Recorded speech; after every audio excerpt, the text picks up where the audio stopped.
ఇక మూడవది లోపల వెలుగు రావాలి. అది విద్య ద్వారా వస్తుంది. విద్య లేనివాడు ఎంత పశువు అని చిన్నప్పుడు చదువుకున్నాడు. సో మనిషికి కొంత విద్య అవసరం, ఎంతో కొంత కావాలి. ఈ విద్య అనేది పూర్వకాలంలో ఎలాగుండేది? ముఖతః ఎదురుగా, గురువు ఎదురుగా విద్య నేర్చుకోవాలి. ముఖ్యంగా వైదిక విద్య కానీ ఇలాంటివన్నీ ఏదైనా. అందుకని విద్య గురించిన సంధి. ఆచార్య పూర్వరూపం అంతేవాసి ఉత్తర రూపం విద్యా సంధి ప్రవచనగం సంధానం. ఆచార్యుడు అంటే ఎవరు? బోధ చేస్తారు.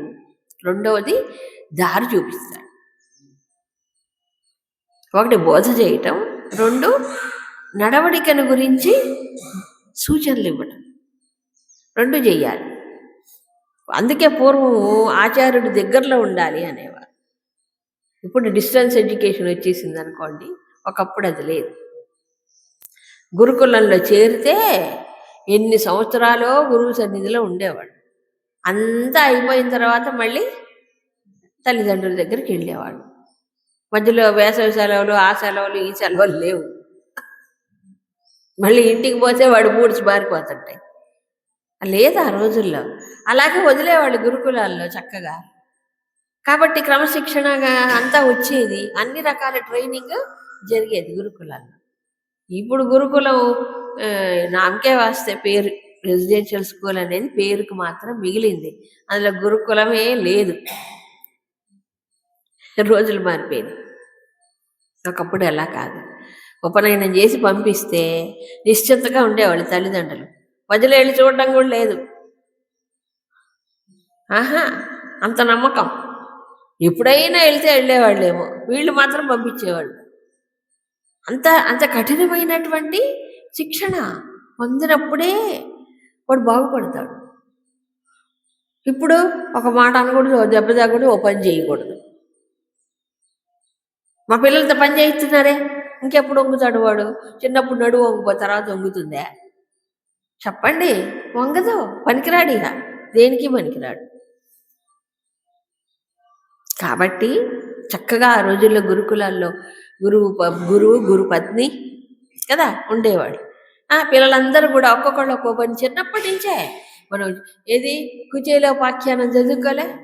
చిన్నప్పుడే కుచేలుడు కృష్ణుడు సమితలు తీసుకురావడానికి అడవికి పోయి వర్షంలో చిక్కుకొని పెద్ద గాలివాన వచ్చి కదా, మళ్ళీ గురువు గారు పొద్దున్న ఎదుక్కుంటూ పోయాడు వాళ్ళ కోసం. ఆ కథ చెప్పుకున్నాడు వాళ్ళిద్దరు. అంటే కష్ట నష్టాలకు ఓర్చుకునే శక్తి, సహనం ఎక్కడి నుంచి రావాలి? గురుకులాల నుంచి రావాలి. ఇప్పుడు ఏసీ క్యాంపస్లు, పిల్లలకి ఏసీ క్యాంపస్లు. ఎంత డబ్బైనా మేము కడతాం, మా పిల్లవాడు సుఖంగా చదువుకోవాలి. ఇంకా సూర్యుడే చూడకూడదు, వాడికి చెమట బిందువు పట్టకూడదు. ఎందుకు పనికి వస్తాడు? ఇక గాలి సోకకూడదు, బయట గాలి. సహజమైన జీవనమే పోతుంది వాడికి. ఇంకా ఏసీలో కూర్చోబెట్టి చదివిస్తే ఏమవుతారు చెప్పండి? ఎండ లేదు, ఏమీ లేదు, ఎక్స్పోజర్ లేదు. అక్కడ చర్మం కూడా పాడైపోతుంది. ఏంటండి చదువుకునే విద్యార్థి దశలో భోగ విలాసాలా? ఎట్ట చదువు వస్తుంది? శరీరానికి కూడా కొంత ఇది ఉండాలి కదా. బుద్ధిలో ఏదో ఇన్ఫర్మేషన్ గ్యాదర్ చేస్తే అయిపోతుందా? అలా కాదు. పూర్వం గురుకులంలో ఉన్నప్పుడు అన్ని పనులు చేసుకునేవారు. అన్ని పనులు చేసుకునేవారు. సమితలు తేవటం, అగ్ని ఆరాధన, ఒక్కొక్కళ్ళకి వాడికి బట్టి వాడికి ఒక డ్యూటీ. ఇప్పుడు మన ఆశ్రమంలో మన పిల్లలు చేసుకోవట్లే, ఇది నేచురల్. దీనివల్ల పిల్లలు బాగుపడతారు. ఒక ఎగ్జాంపుల్ చెప్తా మీకు. పిల్లలు చాలామంది ఉంటారు, డిఫరెంట్ బ్యాక్గ్రౌండ్స్ నుంచి వస్తారు. పిల్లలు చిన్నప్పుడు చెప్పులు వేసుకోవడం అనే కాన్షియస్ ఉండదు, పరిగెడుతుంటారు. వాళ్ళకి అసలు నొప్పి కూడా తెలియదు. మనం వాళ్ళకి నేర్పిస్తాం, చెప్పులు వేసుకోరా అని నేర్పిస్తాం. కానీ కాలు గట్టి పడుతుంది.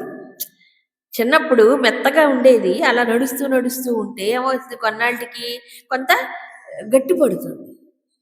తర్వాత వాడంతటా వాడి బాడీ కాన్షియస్ పెరిగినప్పుడు వేసుకుంటాడు. కానీ అప్పటిదాకా న్యాచురల్గా ఉండదు. అది ఆ మాట చెప్పేవారు మాతాజీ ఆశ్రమంలో. కొంతమంది అయ్యో పిల్లలకు చెప్పులు ఇవ్వండి అని కొనిస్తా ఉంటే వద్దు వాళ్ళు పాడు చేయకండి అని. వాడికి ఆ స్పృహ లేనప్పుడు నేచురల్గా వాడిని నడవనివ్వండి. కాస్త కాస్త వర్షాన్ని తడుతూ "అయ్యయ్యో, జలుబు చేస్తుంది." కాస్త తడిస్తే ఏం పోయింది, తడవాలి. కాస్త వర్షంలో తడవాలి, ఎండలో ఎండాలి, కాస్త భూమి మీద నడవాలి. ఇప్పుడు ఇంత పెద్ద షూస్, భూమికి కాలు తాకనే తాకదు, ఇంత పెద్ద షూస్ వేసుకుంటాడు వాడు. భూమి మీద కాలు పెట్టాలంటే ఎత్తేసి నడుస్తాడు, కాలు పెట్టకూడదు అన్నట్లుగా. ఏమైపోయింది చెప్పండి ఇప్పుడు జీవితం? శారీరకంగా పనికిరారు, మానసికంగా పనికిరారు. ఎందుకు? తానున్న భూమికి, ఆకాశానికి, గాలికి దూరం అయిపోతున్నాడు, సూర్యుడికి. అవునా కాదా? 24 గంటలు స్కూల్లో ఏసి, ఇంటికి వస్తే ఏసి. ఇంకా సూర్యచంద్రుడిని చూసేది ఎప్పుడు? భూమి మీద కాలు పెట్టేది ఎప్పుడు? కారులో వచ్చి కారులో పోతుంటాడు. ఈ భూమి మీద నడవనే నడవడు వాడు. ఎంత అసహజమైన జీవితం చెప్పండి. చక్కగా పూర్వం ఆడుకునేవాడు, అవునా కదా? పరుగులెత్తి కింద పడ్డా పర్వాలేదు, వాళ్ళు దులుపుకొని పోయి ఆడుకుని. అట్లా ఉండాలి కదా. అయ్యో పరుగులెత్తి కింద పడితే పడిని వాడు వాళ్ళే లేస్తాడు, వాడి దెబ్బ తగిలితే తగలని ఏమైంది? శరీరానికి ఒక గట్టితనం రావద్దు? ఇప్పుడు ఎందుకు పనికి రాకుండా తల్లిదండ్రులు పెంచుతున్నారు? పాడు చేయటం అంటే ఇదే. ప్రకృతికి దగ్గరగా బతికితేనే మానవుడికి అన్ని విధాలా మంచిది, అవునా కాదా? అది ముఖ్యం. అందుకే గురుకుల పాఠశాల ఆ రోజుల్లో అది శ్రేష్టంగా, ఎంత మహారాజు అయినా సరే వాడు అక్కడ అందరితో పాటు సమిధలు ఏరాల్సిందే. మా మా వాళ్ళు ఇంత, మా స్టేటస్ ఏంటి, మేమేంటి, పని చేయటం ఏంటి, అది లేదు ఆ రోజుల్లో. ఎవరైనా సమానంగానే గురుకులంలో ఉండేవాళ్ళు. ఆ అసమానత్వం లేదు. ఇప్పుడు పేరుకి యూనిఫామ్ ఎందుకు? అందరూ సమానమేం చెప్పడానికి, కానీ సమానత్వం ఎక్కడ చూపిస్తున్నారు? లేదుగా. యూనిఫామ్ పెట్టేది అందుకు, అందరూ సమానం అని చెప్పడానికి. కరెక్టే, కొంతవరకు మేలే, కానీ ఎక్కడుంది? లేదు కదా. కాబట్టి గురుకుల విద్యాభ్యాసములో ఒక రకంగా హెల్తీగా, అంటే శారీరకంగా, మానసికంగా, బౌద్ధికంగా ఆల్రౌండ్ ట్రైనింగ్ పసితనం నుంచి పిల్లలకు లభించేది. వాడు అన్ని విధాలుగా గట్టిపడి గురుకులం నుంచి బయటకు వచ్చేవాడు, అవునా కాదా? మరి అలా సహజంగా అందరు పిల్లలతో కలిసి ఆడుకొని, ఇప్పుడు వాళ్ళతో కలవద్దురా, వీళ్ళతో కలవద్దురా, ఒంటి కట్ట రామలింగంలాగా ఉండాలి వీడు. ఎవరితో కలవకూడదు పిల్లలు. ఆడుకోవడమే లేదు, పాడుకోవడమే లేదు, పరిగెత్తడమే లేదు. వారానికి ఒకసారి గేమ్స్ పీరియడ్, అది కూడా వీళ్ళకి టైం లేకపోతే అది కూడా ఇవ్వరు. అపార్ట్మెంట్లో ఉంటారు. ఏం చదువులండి, ఏమిటండి చెప్పండి, అవునా? అందుకని సహజమైన ప్రకృతిలో జీవిస్తూ 10 మందితో కలిసి పంచుకుంటూ కష్టసుఖాలు, అవునా కాదా? ఆ షేరింగ్ యాటిట్యూడ్ ఉండేది గురుకుల విద్యాభ్యాసంలో. ఇప్పుడు ఒకడే నలుసు పిల్లోడు, ఆ ఒక్క నలుసే ఇంకోటి కనరు కదా, మరి ఇంకోటి కనకూడదు. నన్ను ఆ ఒక్కడేం చేస్తాడు? అటు ఇటు ఎవరు ఉండరు షేర్ చేసుకోవడానికి. కాబట్టి ఏ షేరింగ్ యాటిట్యూడే ఉండదు వాడికి, వాట్సాప్ షేరింగ్ తప్ప ఇంకో షేరింగ్ రాదు, ఉండదు. కలిసి జీవించినప్పుడు ఏమవుతుంది? ఇప్పుడు చూడండి, మన పిల్లలకి సహజంగా ఇక్కడ ఓసారి ఎప్పుడైనా మనకు అన్నం తక్కువ అయిపోతుంది అనుకోండి కదా, ఎవరైనా ఎక్స్ట్రా అతిథులు వస్తే అన్నం తక్కువ అవుతుంది. ఆ రోజు ఏం చేస్తారు? వెయిట్ చేసి మళ్ళీ తిరిగి ఉండేదాకా ఆ సహనం ఉండాలి. ఆ సహనము, శక్తి, ఇవన్నీ ఎప్పుడు రావాలి? పసితనంలోనే రావాలి, చిన్నప్పుడే. ఇది హెల్దీ. వాడు మార్కులు రావటమే ముఖ్యం, గ్రేడ్ రావటమే ముఖ్యం కాదండి. వ్యక్తిత్వంలో ఒక పటిష్టత రావాలి, సహనం రావాలి, అడ్జస్ట్మెంట్ అంటే ఏంటి? ఒకళ్ళకొకళ్ళు అడ్జస్ట్మెంట్ అంటే సర్దుకుపోవడం, అది రావాలి, అవునా కదా? మరి కాబట్టి ఆచార్యుడు గురుకులంలో విద్య గురించి ఆచార్య పూర్వ రూపం ముందు ఆచార్యుడు ఉంటేనే గురుకులం ఉంటుంది. ఒట్టి ఆచార్యుడే ఉన్నాడు, అంతేవాసి. అంతేవాసి అంటే విద్యార్థి, విద్య నేర్చుకోవడానికి వచ్చినవాడు. అంతేవాసి ఎవరు? ఉత్తర రూపం తర్వాత. సో గురువు ఉంటే, ఆచార్య గురుకులం ఉంటే అంతేవాసి శిష్యులందరూ వస్తారు. బాగుంది, ఇద్దరు ఉన్నారు. కానీ వీళ్ళిద్దరిని కలిపే, వీళ్ళిద్దరికి సంధి ఏమిటి? విద్య. విద్యార్థి అయి వాడు శిష్యుడు వస్తాడు, విద్యను ఇవ్వటానికి సిద్ధంగా సహనంగా వాళ్ళకి నేర్పడానికి ఈయన ఉంటాడు ఆచార్యుడు. సో విద్య అంటే ఇక్కడ కేవలం బోధనే కాదు, మరేమిటి? ఆచరణాత్మకం. అందుకే ఆచార్య అన్నాడు. ఆచార్య అంటే వీళ్ళని మలిచేటువంటి విధానం, వీళ్ళ ఆలోచనలు ఎలా పోతున్నాయి, వీళ్ళు ఏ పని ఎలా చేస్తున్నారు, అది కూడా అబ్జర్వేషన్ ఉంది. ఊరిగా పాఠాలను ముక్కను పెట్టేది, పరీక్ష రాసేసి మార్కులు, ఇది కాదు ఆచార్య. వీళ్ళు బోధకులే, ఇది ఆచార్య. అంతే కదా. ఆచరణ కూడా చూస్తాడు, ఆచరణ కూడా చూస్తాడు ఆయన, ఎలా ఉండాలనేది కూడా చూస్తాడు, బోధనే కాదు. అందుకే పిల్లలు ఏదైనా చేసినప్పుడు వెంటనే అక్కడికక్కడే ఏం చేస్తారు? శిక్ష కూడా. గురుకులాల్లో పనిష్మెంట్స్ ఉండేవి. ఇప్పుడు అమ్మో, ఒక మాట అంటేనే కేసులు పెడుతుంటాయి. ఒక మాటకి కేసులు పెడుతున్నారు. ఎవరిపైన? టీచర్ల పైన. ఇంక వాళ్ళు ఏం పాఠాలు చెప్తారు చెప్పండి? వీడు చదువుకుంటారా? వాడు పాఠాలు చెప్పగలరా? ఇంత కూడా గౌరవం లేకపోతే ఇవ్వట్లేదు ఆ శిక్షణ. ఏమైపోయిందంటే మెకానికల్గా అయిపోయింది, ఇదంతా కాదు. కాబట్టి ఆచార్యుడి సన్నిధిలో ఉంటేనే వాడు సరైన వ్యక్తిగా వెలుగుతాడు. అట్లాగే వీళ్ళు కూడా కేవలం బోధ చేయటమే, మేము జీతం తీసుకొని బోధ చేస్తే ఇదే ముఖ్య లక్షణం కాదు. పిల్లల్ని మలుచుకోగలగాలి, మంచి వ్యక్తులుగా, మంచి క్యారెక్టర్ వాళ్ళలో డెవలప్ కావాలి. ఇది కూడా వాళ్ళ బాధ్యతే, చదువులో బాధ్యత. అందుకే సంస్కారం ఇవ్వటం. ఈ సంస్కారం ఇవ్వటం ఎక్కడి నుంచి వస్తుంది? ఆచరణలోనే వస్తుంది. మంచి పనులు చేయించినప్పుడు కదా, వాడు చెడు నడత కనిపించినప్పుడు వెంటనే వాడికి తెలియజెప్పాలి, ఇది కాదు అని శిక్షణ ఇయ్యాల్సిందే. అప్పుడు కదా కరెక్ట్ చేసుకుంటాడు. అవునా కాదా? ఉండేది ఒకప్పుడు గురువు అంటే అంత భయపడేవారు పిల్లలు, అంత భయభక్తి రెండూ ఉండాలి. ఒకవేళ చిన్నప్పుడు తెలియక బాధపడ్డా, పెద్ద అయిన తర్వాత అర్థం చేసుకుంటాడు. ఆనాడు గురువుగారు నన్ను 2 దెబ్బలు కొట్టి నాకు నేర్పకపోతే నేను ఇంత వాడు అయ్యేనా ఎప్పుడైనా అనుకుంటాడు. అవును కదా. అందుకని ఆచార్య ఇక్కడ బోధన కాదు, ఆచార్య. అంతేవాసి అంటే కలిసి ఉంటాడు, పక్కనే గురు ఒకే చోట ఉంటారు. కాబట్టి ఒక రకంగా చెప్పాలంటే ఎప్పుడు అందుబాటులో ఉంటారు, ఆ రకం. కాబట్టి సహజ జీవనం, తర్వాత ప్రాక్టికల్ ట్రైనింగ్ అంటే ఆచరణాత్మకమైన శిక్షణ. చదువు చెప్పటం, సబ్జెక్ట్ చెప్పటమే కాదు, ఆచరణలో కూడా గైడెన్స్ ఉంటుంది. తరువాత ఇంకేమిటి? విద్య అనేది ఇద్దరిని కలుపుతుంది మెయిన్గా. ప్రవచనకం సంధానం. విద్యని అందించాలంటే ఏం చేయాలి? ఆచార్యుడు ప్రవచనం చేయాలి. వచనం, ప్రవచనం. వచనం అంటే మామూలు మాట, ప్రవచనం అంటే ఊరికే మాట్లాడడం కాదు. మరి ఎలాగూ? శాస్త్రములో ఉండే లోతైన విషయాలని, సూక్ష్మమైన విషయాలని విద్యార్థి యొక్క బుద్ధికి అందేలాగా కృషి చేసి చెప్పడం. అంటే లోపల బాగా ఏం చేయాలి? మననమే కాదు, ఇంకా తర్వాత నిధిధ్యాసనం అనుకోండి.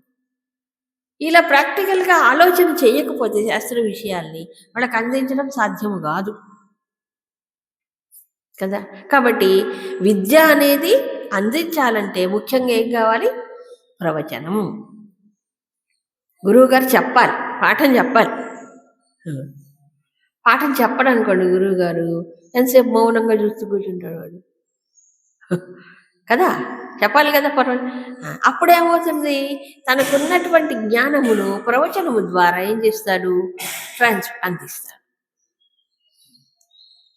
అది ఏం చేస్తుంది, సంధానకర్తగా ఉంటుంది, కలిపి ఉంచుతుంది.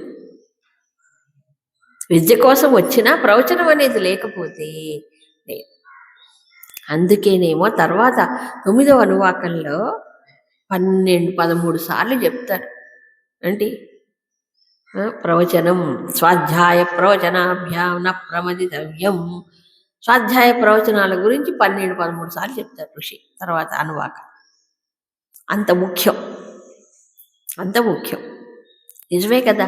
ఇప్పుడు స్కూల్లో అయినా గురువుగారు టీచర్స్ పాఠం చెప్పకపోతే విద్యా సంస్థ ఉండదు.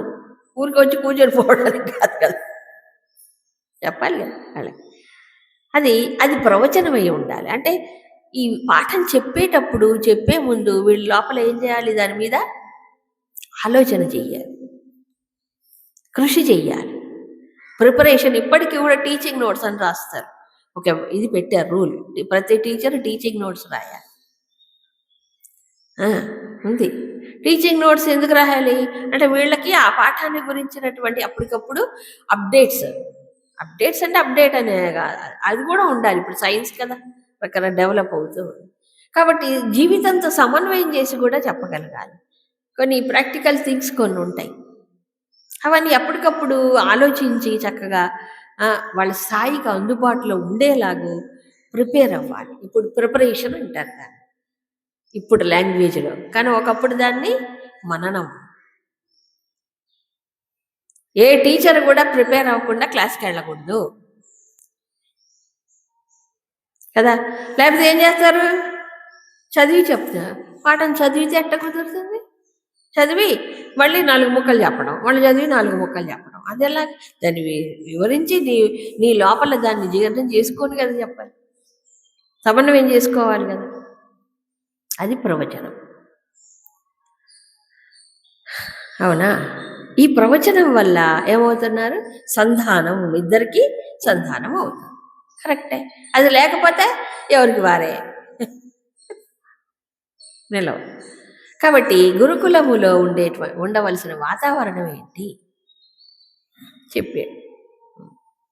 ఇకపోతే ఆ రోజుల్లో గురుకుల విద్యలో, ఇప్పుడంటే మోడర్న్ ఏజ్ వచ్చింది, ఫీజు కలెక్షన్ లేదు, ఫీజులే లేవు, అసలు ఫీజు అనే మాటే లేదంట ఆ రోజుల్లో. మరి ఎప్పుడు విద్యాభ్యాసం అయిపోయే చిట్ట చివరిగా గురుదక్షిణ చిట్ట చివరిగా ఇచ్చేవాడు. ఇప్పుడు నమ్మకం లేదుగా రోజులు. ఇప్పుడు ఫీజుల మధ్యలోనే ఫీజు పెడితేనే ఎగ్గొట్టిపోతుంటాడు, తర్వాత మారుస్తుంటాడు. ఆ రోజుల్లో స్కూళ్ళు మారటం ఇక్కడి నుంచి అక్కడికి, ఇక్కడి నుంచి అక్కడికి లేదు. ఒకసారి గురువు దగ్గర చేరితే చివరి దాకా అక్కడే ఉండేవాడు. ఇప్పుడు మారిపోయినాయి సిస్టమ్స్. గురుదక్షిణ ఇచ్చిపోతాడు చివరిలో తనంతటి తాని. గురువు గారు ఏది కోరితే అది గురుదక్షిణ ఇవ్వాలి మళ్ళీ అక్కడ కూడా. అందుకని గురువు కూడా వాడి సామర్థ్యాన్ని పెట్టి గురుదక్షిణ అడిగేవాడు. ఆ సిస్టమే వేరండి, అది మోస్ట్ హెల్దియస్ట్ సిస్టమ్ ఒకప్పుడు. అవునా. అంత నమ్మకంతో గురుకులాల్లో వీళ్ళు మెలిగేవాళ్ళు, గురువు కూడా అంతగా వాళ్ళకి చేసేవారు చక్కగా. అలా నడిచేది ఏది గురుకుల వ్యవస్థ. దీని గురించి మళ్ళీ 11 అనువాకంలో వస్తుంది మనకి. తరువాత విద్య గురించి సంధి. ఇంకా అన్నిటికంటే ముఖ్యము ఫ్యామిలీ. ఫ్యామిలీ అంటే కుటుంబం. మొత్తం సమాజానికి మూలం ఏమిటి, కుటుంబ వ్యవస్థ. సమాజానికి మూలం కుటుంబ వ్యవస్థ. సో కుటుంబంలో చాలామంది ఉండేవారు, సమిష్టి కుటుంబాల్లో. ముఖ్యంగా ఏమిటి, ఈ కుటుంబం ఎలా నిలబడుతుంది. సో ఇప్పుడు కుటుంబాలు ఎందుకు విచ్ఛిన్నం అవుతున్నాయి కంపేర్ చేస్తే మనకి బాగా అర్థమవుతుంది. ఇప్పుడు ముఖ్యంగా సంతానం. ఇక్కడ సంతానం గురించి చెప్పాడు. ప్రజ అంటే ఏంటి, ఇక్కడ ప్రజలు కాదు, సంతానం. మాతా పూర్వరూపం పితోత్తర రూపం. తల్లి మాత, పూర్వరూపం తల్లి ఉండాలి, పిత తండ్రి ఉండాలి. తల్లి తండ్రి అంటున్నారు, స్త్రీ పురుష అంటల్లా, గుర్తుపెట్టుకోండి. ఏమంటున్నారు? తల్లి తండ్రి అంటున్నాడు, స్త్రీ పురుష అంటల్లా. బాగా గుర్తించండి. అంటే ప్రతి స్త్రీ ఒక గృహిణి, కుటుంబంలో గృహిణి కావాలి అంటే ఆమెలో ఏముండాలి? మాతృత్వం ఉండాలి. మాత, సంతానం ఉన్నా లేకపోయినా మాత అవ్వాలి. అందుకే మన సంప్రదాయంలో ఇప్పటికీ ఎలాంటి వ్యవస్థను, మంచి సంస్కారవంతులు ఏ స్త్రీనైనా ఎలా పిలుస్తారు? సంస్కృతంలో మీరు తెలుగులో అమ్మ అంటారా లేదా? అది మన సంప్రదాయం. పెద్దవాళ్ళైనా చిన్న బుజ్జి పిల్లలైనా మా తల్లి అని పిలుస్తారు ప్రేమగా. పిలవరా? పెద్దవాళ్ళని కూడా అమ్మ అనే సంబోధిస్తారు. సంస్కృతంలో మాత అన్నారు. ఇది మన సంప్రదాయం. హాయ్, హుయ్, హుయ్ పేరు పెట్టి పిలవటం లేదు మనకి. చాలా తప్పండి పేరు పెట్టి పిలిస్తే. విదేశాల్లో తప్పే లేదు. పక్కవాడి భార్యని హాయిగా ఫ్రెండ్ లాగా పిలుస్తారు.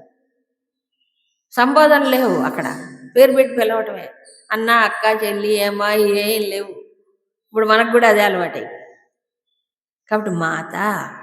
సో కుటుంబాన్ని కలిపి ఉంచాలి అంటే స్త్రీ ఏమవ్వాలి? మాతృత్వం ఉండాలి. అంటే సంతానం పొందాలని ఇచ్చ ఉండాలి. ఇప్పుడు లేదు, సంతానం పొందాలనే లేదు ఇప్పుడు స్త్రీలకి. పశువుల్లాగా బతకాలనుకుంటున్నారు. పశువులు బెటరు, పాపం ఏమనకూడదు, వాడు చాలా బెటర్, అవి సంతానం పొందుతాయి. ఇప్పుడు వీళ్ళు ఇష్టపడట్లేదు. సంతానం వద్దు మాకు, ఎందుకు? బరువు బాధ్యత ఎందుకు? మా సుఖానికి అడ్డం వస్తారు, మేము ఫ్రీగా ఉండటానికి లేదు. ఇప్పుడు ఇష్టపడట్లా. పగ ఇంత పొట్ట ఇది బాగుండదు బయట అని వికారం అంట. ఇంకేం నిలిచిందండి? ఎందుకు నువ్వు బతకటం? వివాహం అయింది అంటే నువ్వు దేనికి సిద్ధంగా ఉండాలి? కుటుంబాన్ని నిలపడానికి సిద్ధంగా ఉండాలి కదా.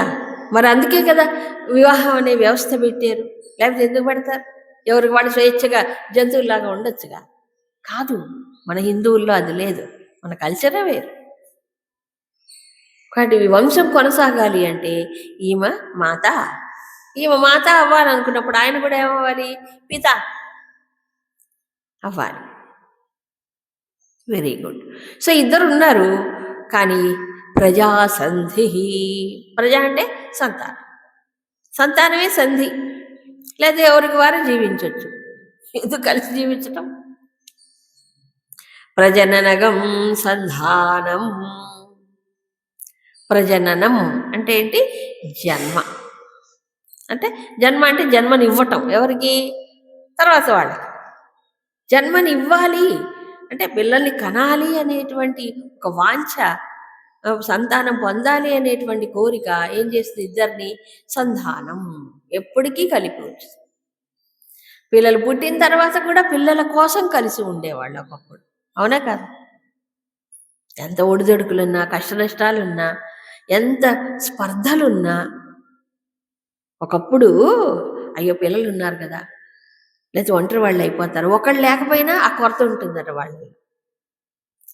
తల్లి లేకపోతే ఎక్కువ కొరత, తండ్రి లేకపోయినా కూడా ఆ ఫీలింగ్స్ ఉంటాయి. వీళ్ళకి అర్థం కావు కానీ ఉంటాయి ఆ ఫీలింగ్స్.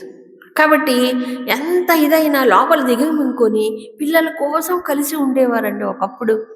పుట్టు తెగిపోతున్నారు, ఎవరికి వాడే వెళ్ళిపోతున్నారు. ఇప్పుడు పిల్లల కన్నా తల్లి కూడా విడిచిపెట్టి వెళ్ళిపోతుంది. ఘోరం, అతి నీచం. బాధ్యత ఏముంది? జంతువులు బెటరు, పిల్లలు పెద్ద అయ్యేదాకా వాటికి ఆహారం వెతుక్కునేదాకా జంతువు కాపాడుతుంది తమ పిల్లల్ని. ఇప్పుడు అది లేదు, అవునా? అంటే పశువుల కంటే హీనం అయిపోయింది మానవుడి యొక్క ఆలోచనలు.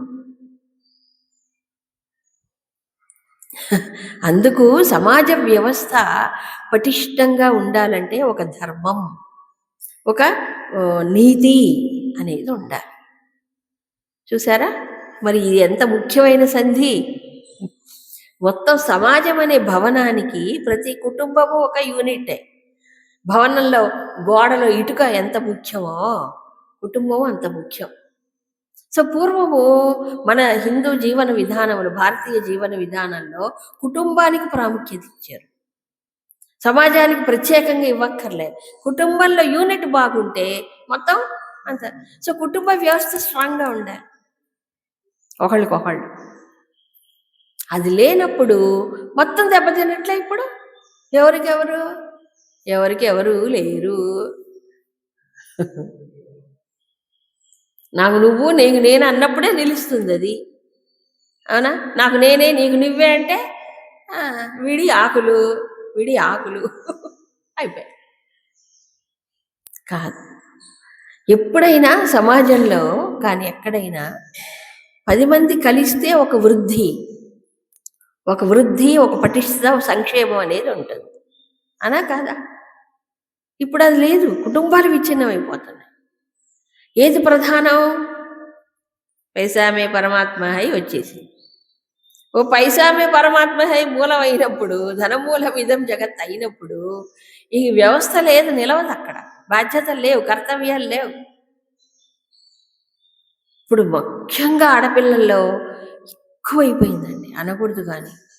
కుటుంబ వ్యవస్థ నిలపాల్సింది స్త్రీ. ఒకప్పుడు ఎంత గుట్టుగా సంసారం చేసి కుటుంబాన్ని నిలిపేవాళ్ళు తల్లులు. అవునా కాదా? ఎన్ని కష్టాలు పడినా సరే నిలబెట్టేవాళ్ళు. మాకేం కష్టం, మేమెందుకు పడాలి, మాకేం పట్టింది? పెద్దవాళ్ళు ఏమనకూడదు, ఒక పని చెప్పకూడదు, పైకి వాళ్ళే ఎదురు చెయ్యాలి వీళ్ళకి. సేవ అనే భావన పూర్తిగా నిల్లు. ఇప్పుడు ఏమిటి, సంపాదనే ముఖ్యం, సేవ లేదు.